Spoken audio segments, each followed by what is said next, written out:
কখনো কখনো একটা ভ্রমণ শুধু নতুন জায়গা ঘুরে দেখার গল্প হয় না, কিছু মানুষের নিঃস্বার্থ সহযোগিতা আর ভালোবাসাই সেই ভ্রমণকে স্মরণীয় করে তোলে। আজকের ভিডিওটাও ঠিক তেমনই। এই দুইজন মানুষকে দেখছেন, আজকের এই ভিডিওর প্রতিটি সুন্দর মুহূর্তের পিছনে রয়েছে ওদের অবদান। ওরা পাশে না থাকলে হয়তো এই ভিডিওটি আপনাদের সামনে এইভাবে তুলে ধরতে পারতাম না।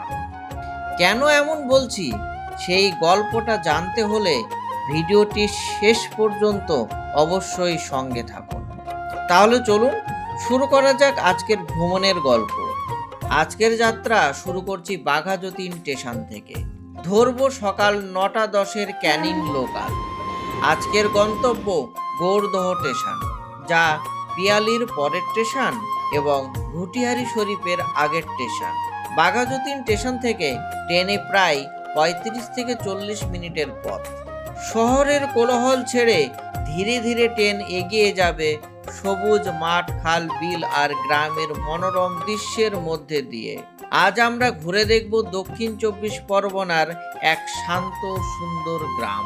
গ্রামের প্রকৃতির সৌন্দর্য, মানুষের জীবনযাপন, স্থানীয় পরিবেশ আর যাত্রাপথে ছোট্ট ছোট্ট মুহূর্ত সবই আপনাদের সঙ্গে ভাগ করে নেব। ট্রেন গৌরদহ স্টেশনে প্রবেশ করলো।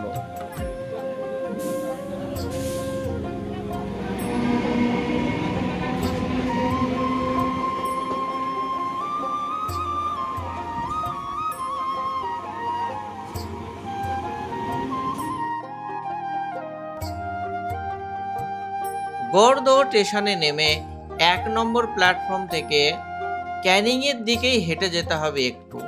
তারপরে দেখুন যে জলের ট্যাঙ্কটা আছে না, এই জলের ট্যাঙ্কটাকে ক্রস করে এখানেই টোটো স্ট্যান্ড। এই বটগাছটার নিচেই টোটো স্ট্যান্ড আছে। এখান থেকে ধরে নেব উত্তরভাগ যাওয়ার জন্য টোটো। কিন্তু এখান থেকে সরাসরি উত্তরভাগ যায় না, প্রথমে আমাকে যেতে হবে কালাবেড়ু, তারপর ওখান থেকে আমাকে টোটো করতে হবে উত্তরভাগের জন্য। আমি টোটোতে বসেছিলাম কালাবেড়ু যাওয়ার জন্য, কিন্তু 5 জন না হলে টোটো ছাড়বে না। আমি 30 থেকে 40 মিনিট টোটোতে বসে থাকলাম, কেউ আসলো না। আর সম্পূর্ণ টোটো রিজার্ভ করে যেতে হবে, ওই ধরুন 60 টাকা মতো লাগবে, মাথা পিছু ভাড়া 20 টাকা করে। তো আমি যেহেতু বাজেট ট্রাভেলার, তাই আমার ক্ষেত্রে 60 টাকা একটু বেশিই মনে হলো। তাই আমি অনেকক্ষণ বসে থাকার পর কাউকে যখন পেলাম না, তখন আমি হাঁটতে শুরু করলাম। আমি ভেবেছিলাম একটু হেঁটে গেলেই হয়তো কিছু পেয়ে যেতে পারি। গ্রাম বাংলার প্রকৃতি পরিবেশ দেখছি আর হাঁটছি, বেশ সুন্দরই লাগছিল। কিন্তু 1 কিলোমিটার হাঁটার পরও কিছু যখন না পেলাম আর এই দিকে সময়ও চলে যাচ্ছিল অনেকটাই, তখন আমি ভাবছিলাম হয়তো আমি ডিসিশনটা ভুল নিয়েছি। ঠিক সেই সময়ে আমি ভাবছিলাম যে কি করব এবার, কারণ আমি না পারছি টোটো, আর যদি হেঁটে যাই তাহলে 1-1.5 ঘন্টা হেঁটেই লেগে যাবে, 4 কিলোমিটার রাস্তা। তাহলে আমি কখন পৌঁছবো আর কখন ভিডিও বানাবো, এই দুশ্চিন্তার মধ্যে ছিলাম আর হেঁটে যাচ্ছিলাম। ঠিক সেই সময় একজন বাইক নিয়ে এই দিক দিয়ে যাচ্ছিলেন। আমি তার দিকে শুধুমাত্র তাকিয়েছিলাম। সে বাইকটাকে থামালো। আমি কৌতূহলবশত তার কাছে গেলাম এবং সে জিজ্ঞেস করলো যে আমি কোথায় যাব। আমি তাকে বললাম যে আমি কালাবেড়ু যাব। প্রথম যে আপনাকে দেখিয়েছিলাম যে ব্যক্তিকে, সেই ব্যক্তিকে। তিনি তখন আমাকে বলল আমিও এই সাইডেই যাচ্ছি, আপনি বসুন। একটু কৌতূহল হলো, চিনি না জানি না, বসে যাব। তারপর ভাবলাম এছাড়া তো আর আমার কোনো উপায়ও নেই এখন। এই ভাইয়ের সঙ্গে অনেক গল্প করতে করতে পৌঁছে গেলাম কালাবাড়ু। কিন্তু মজার বিষয় হলো এই ভাইয়ের নামটা কি সেটাও আমি জানি না, এবং আমার নামটা কি সেটাও তিনি জানেন না। এই ভাইটি যদি না থাকতো তাহলে হয়তো আমি এত তাড়াতাড়ি এখানে পৌঁছতে পারতাম না। লিফট দেওয়ার জন্য অসংখ্য ধন্যবাদ। ভালো থাকবেন, যান, ভালো থাকবেন।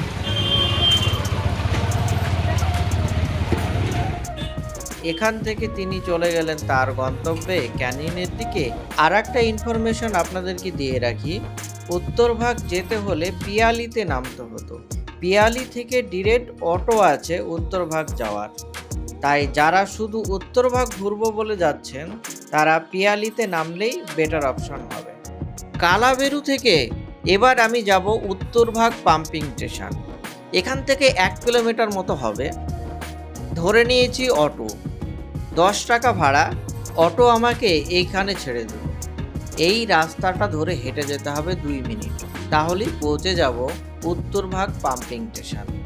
এই দিকে যারা ঘুরতে আসে তারা একবার পাম্পিং স্টেশনটা ঘুরে যায়। এখানে দেখার মতো আছে শুধু জল। একটি খালকে 2-3টে ভাগে ভাগ করে এই পাম্পিং স্টেশন গড়া হয়েছে। এখন দেখুন এখান থেকে জল ছেড়েছে, দেখতে বেশ সুন্দর লাগছে। আর এখন যেহেতু বর্ষার টাইম তাই প্রচুর জল এখানে। এই সুইচ গেট দিয়ে জল ওই দিকে বেরিয়ে যাচ্ছে, এই দেখুন কত সুন্দর লাগছে দেখে। এই জলই গিয়ে পড়ে পিয়ালি নদীতে। এখানে দেখুন কিছু হাঁস আছে। জলের বেগ এখানে অনেকটাই বেশি। সত্যি কথা বলতে গেলে আমার খুব একটা ভালো লাগেনি, আমি ভিডিও দেখেই এসেছিলাম এখানে। এবার এখান থেকে একটু হেঁটে গেলেই পড়বে এই ব্রিজটি।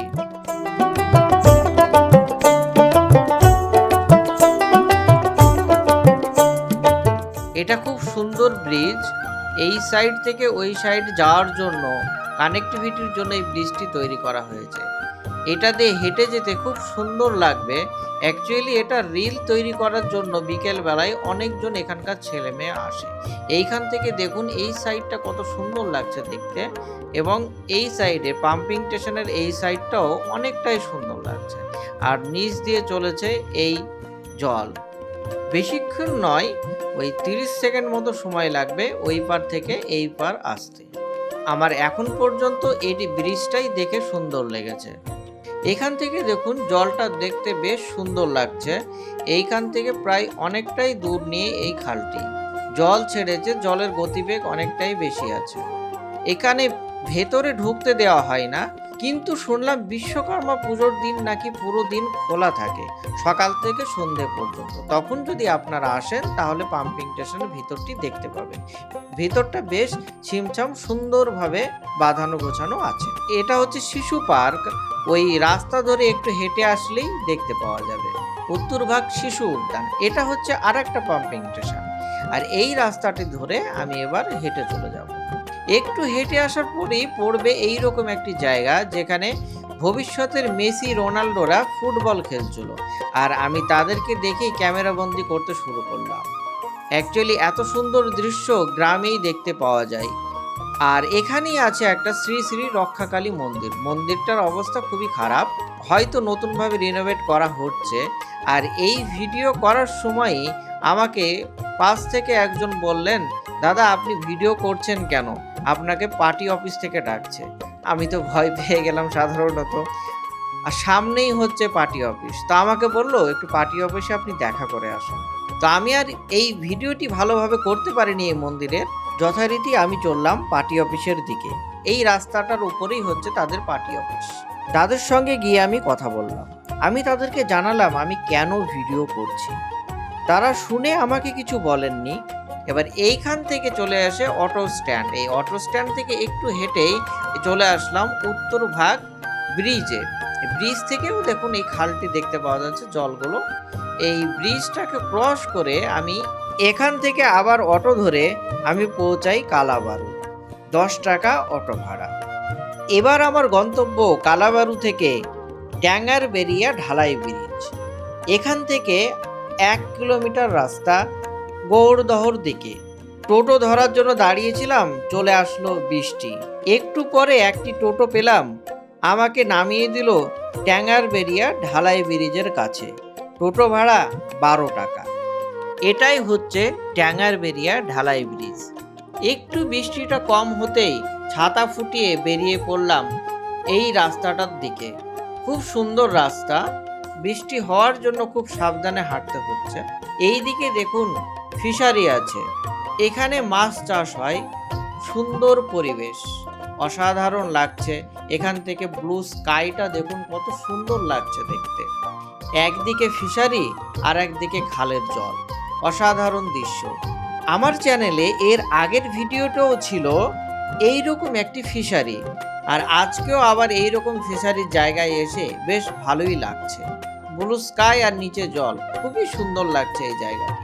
অনেকক্ষণ এই রাস্তাটা ধরে হেঁটে গেলাম। এই রাস্তাটা ধরে সোজা হেঁটে গেলে অনলি ফিশারি, এখানে মাছ চাষ করা হয়। এই দিকে কোনো ঘর বাড়ি নেই। অনেকটা দূর পর্যন্ত গেলাম এই ফিশারি দেখতে দেখতে। দেখুন কত সুন্দর লাগছে এখান থেকে এই ফিশারিগুলো। আর বৃষ্টি হওয়ার জন্য এই অপরূপ দৃশ্য। হয়তো যদি এই দিনটি রোদ হতো তাহলে হয়তো আমি এত সুন্দর অপরূপ সুন্দর প্রকৃতির দৃশ্য দেখতে পেতাম না। গ্রাম বাংলার যে প্রকৃত রূপ, সেই রূপটি ফুটে উঠেছে এখন। এইটা হচ্ছে জাল। এই জাল দিয়েই মাছ ধরা হয়। অনেক বড় জাল, খুব সুন্দর লাগলো এই জালটি দেখে। এখানে কেউই নেই, শুধু আমি আর প্রকৃতি। এখন আপনাদের সঙ্গে পরিচয় করাবো সুজন ভাইয়ের সঙ্গে। প্রথমে যেই দুজনের কথা বলেছিলাম তাদের মধ্যে ইনি একজন। আমি কোথায় ঘুরতে যাব ঠিকঠাক বুঝতে পারছিলাম না। এই ভাইটিকে আমি জিজ্ঞেস করি এরপর আমি কোথায় যাব। ভাইটি আমাকে সমস্ত ইনফরমেশন দেয় এবং বলে যে তুমি একটু আমাদের কারখানায় গিয়ে বসো, আমি জাস্ট কয়েক মিনিটের মধ্যে রেডি হয়ে আসছি, তোমাকে আমি বাইকে করে ঘোরাবো। আমি ভাবলাম হয়তো তার কোনো কাজ আছে, কোনো অসুবিধা হবে। তার জন্য আমি বললাম যে না, তোমার যদি কোনো প্রবলেম হয়। তো সে বলল যে আমার কোনো অসুবিধাই নেই, তুমি একটু বসো, আমি আসছি। এখানে দেখুন অনেকগুলো দইয়ের ভাঁড় তৈরি হচ্ছে। এখানে সব ধরনের মাটির জিনিসপত্র পাওয়া যায়। দইয়ের ভাঁড় থেকে শুরু করে থালা বাসন, মানে মাটির যত রকমের জিনিস সব এখানে পাওয়া যায়। এই যে এটি দেখছেন, এটি হচ্ছে মদিরা পানের জন্য গ্লাস। মদিরা পান করবেন তবুও মাটির গ্লাসে। এখানে মাটির সমস্ত রকমের জিনিসপত্র তৈরি হয়। দইয়ের ভাঁড়ের বিভিন্ন সাইজ, চায়ের ভাঁড়ও এখানে তৈরি হয়। দেখুন এখানে পোড়ানোর জন্য রাখা হয়েছে। নিচে কয়লা দেওয়া আছে আর ওপরে এইরকম ভাবে সুন্দর করে সাজানো হয়েছে একের পর এক। এখানে বিভিন্ন সাইজের আছে, কিছু ছোট কিছু বড়, সব মিলিয়ে মিশিয়ে আছে, অনেকগুলো আছে। এইভাবে সাজিয়ে এবার নিচে কয়লা দেওয়া আছে, ওখানে আগুন লাগিয়ে এটাকে পোড়ানো হয়, তারপরে বাজারে বিক্রি। এখান থেকে আপনারা খুচরো এবং পাইকারি দুইভাবেই কিনতে পারবেন। আমি এই প্রথম কোনো মাটির তৈরি কারখানাতে গেলাম। কারখানাটির নাম হচ্ছে রাধাপ্রিয়া ব্রন অফ দি সোল। এরপরে সুজন ভাই তার বাইকে করে আমাকে নিয়ে যায় তার গ্রাম ঘোরানোর জন্য। আর এই সুজন ভাই যদি না থাকতো তাহলে আমি হয়তো এই গ্রামটিকে এত সুন্দরভাবে ঘুরে আপনাদেরকে দেখাতে পারতাম না। তাই এই সুজন ভাইকে অসংখ্য ধন্যবাদ। সুজন ভাই বাইকে করে আমাকে নিয়ে গেল বাগানে। এখানে দেখুন অনেক বড় বাগান আছে। এই বাগানগুলো অনেক কিছু আছে এখানে। পটলের চাষ থেকে শুরু করে অনেক রকমের শাকসবজির চাষ হচ্ছে। এটা হচ্ছে করমচার বাগান, করমচা ধরেও আছে গাছে। আর এইটা হচ্ছে লেবু গাছ, লেবুর বাগান। অনেক লেবু ধরে আছে, দেখুন অনেক বড় বড় লেবু।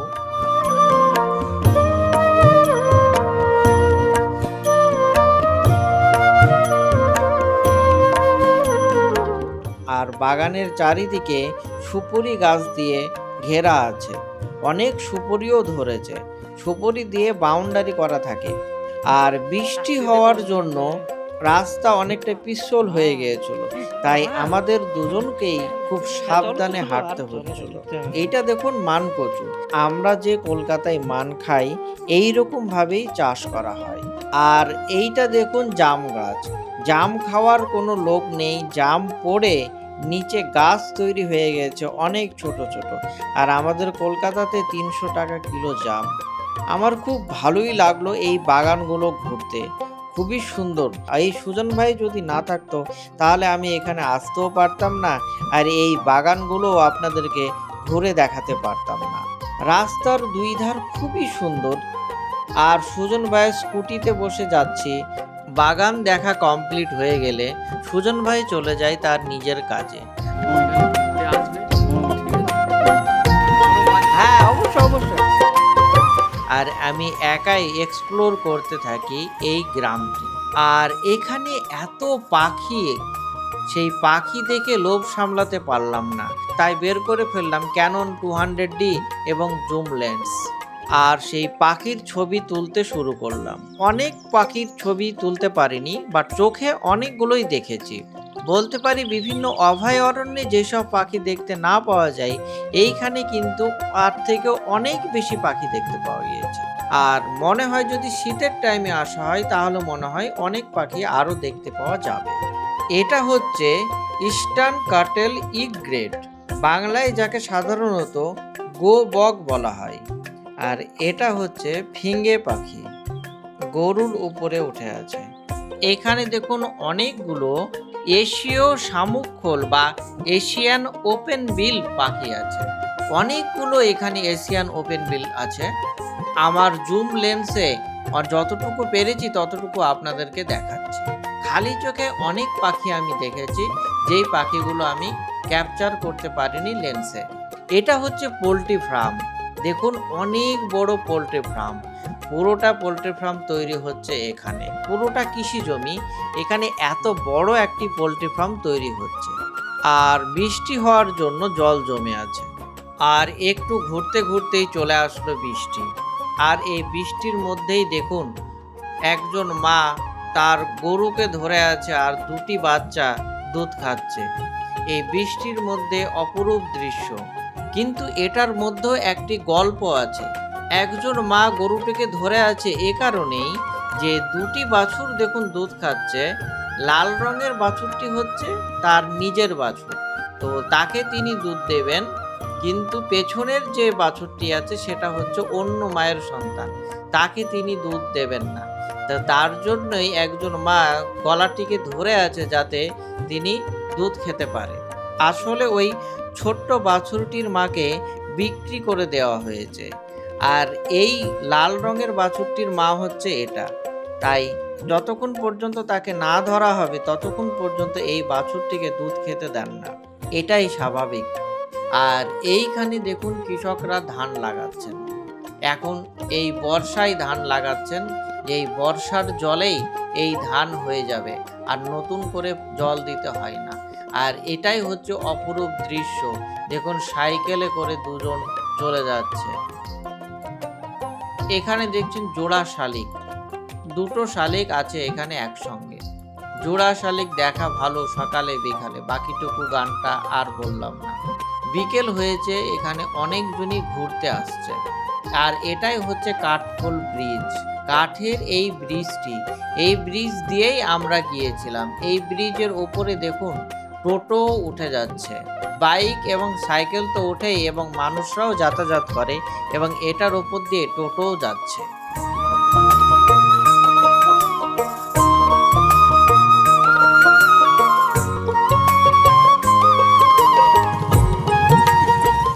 কাঠখোলের ব্রিজটি ক্রস করেই পাশেই রয়েছে বনবিবি মন্দির।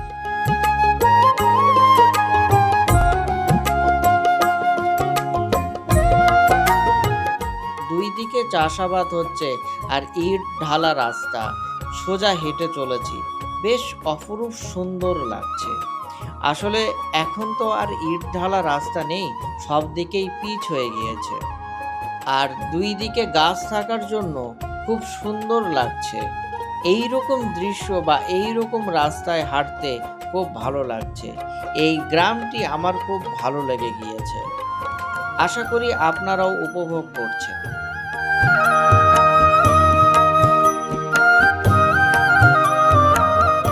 প্রায় ঘন্টা দুয়েক আমি এখানে ঘুরেছিলাম, খুব সুন্দর উপভোগ করেছিলাম এই গ্রামটি।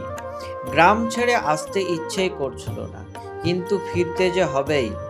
এখান থেকে এই সোজা রাস্তাটা ধরে হেঁটে গেলেই গৌরদহ স্টেশন, মাত্র 15 মিনিট লাগে। আমি হেঁটেই চলে এসেছিলাম স্টেশন। পুরো দিন কিছু খাইনি, স্টেশনে এসে ভাবলাম কিছু খেতে হবে, কিন্তু কি খাবো সেটাই ভাবছিলাম। তারপর দেখছি জগন্নাথের প্রসাদ দেওয়া হচ্ছে। সেই দিনকে ছিল রথের দিন, ব্যাস খাবারের ব্যবস্থা হয়ে গেল। ভিডিওটি যদি ভালো লেগে থাকে তাহলে একটু লাইক, শেয়ার এবং সাবস্ক্রাইব করবেন। দেখা হচ্ছে পরবর্তী ভিডিওতে।